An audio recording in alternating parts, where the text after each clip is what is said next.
Don't forget to like, comment, and subscribe for more Crime Lab stories. Thank you.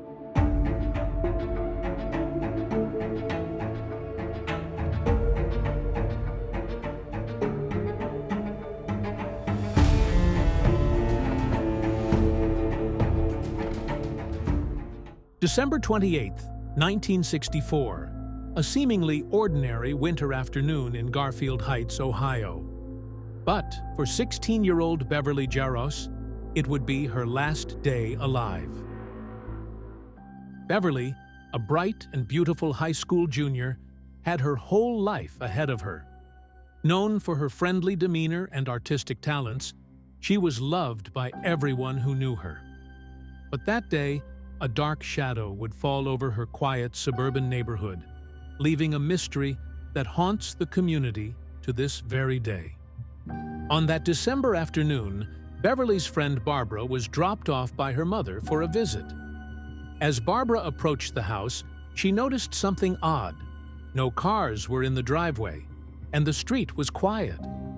The side door was ajar, but the storm door was locked. Inside, a radio was blasting loudly, yet there was no response from Beverly. Barbara, concerned, rang the front doorbell and waited. The loud music continued, and she heard a strange thump from inside, like furniture being knocked over. Worried and frustrated, she left after 15 minutes, later trying to call Beverly multiple times without an answer.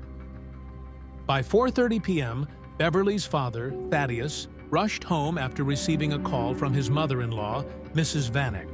The house was eerily the same, the side door still ajar, the radio still blaring. He hurried upstairs, where he found his worst fear realized. Beverly was lying on the floor, brutally murdered.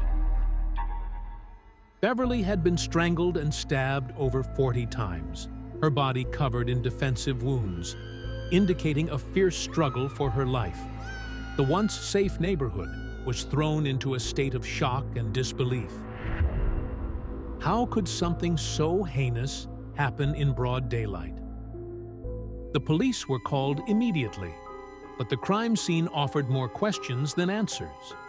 There were no signs of forced entry, no valuable items stolen.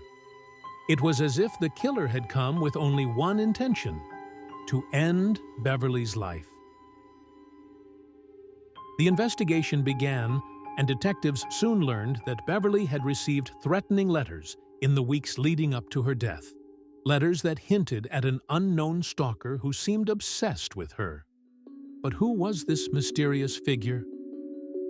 No fingerprints, no eyewitnesses, no definitive clues to point to the murderer. The police combed through Beverly's life, looking for any hint of who might want to harm her. But Beverly was a typical teenager. She had no known enemies, no troubled past. Her life was full of promise, making the senselessness of the crime even harder to bear. Her family, devastated by the loss, could only watch as the case grew colder with each passing day. As the weeks turned into months, the community was gripped by fear. Was the killer someone they knew? A neighbor? A friend? Or a stranger who had simply chosen Beverly at random? The police pursued every lead, but each one ended in frustration. The investigation dragged on, with no arrests, no closure, and no justice for Beverly. Over the years, the Beverly Jarosz murder became one of Ohio's most infamous cold cases. The tragic loss of such a vibrant young life left a scar on the community that has never fully healed. Generations have passed, but the mystery remains: who killed Beverly Jarosz and why? Did the killer know Beverly? Were they watching her in the days leading up to her death, waiting for the perfect moment to strike?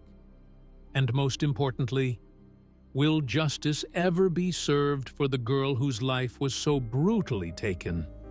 The murder of Beverly Jarosz is a stark reminder that even in the most ordinary of places, darkness can lurk. It's a case that remains in the shadows of American crime history.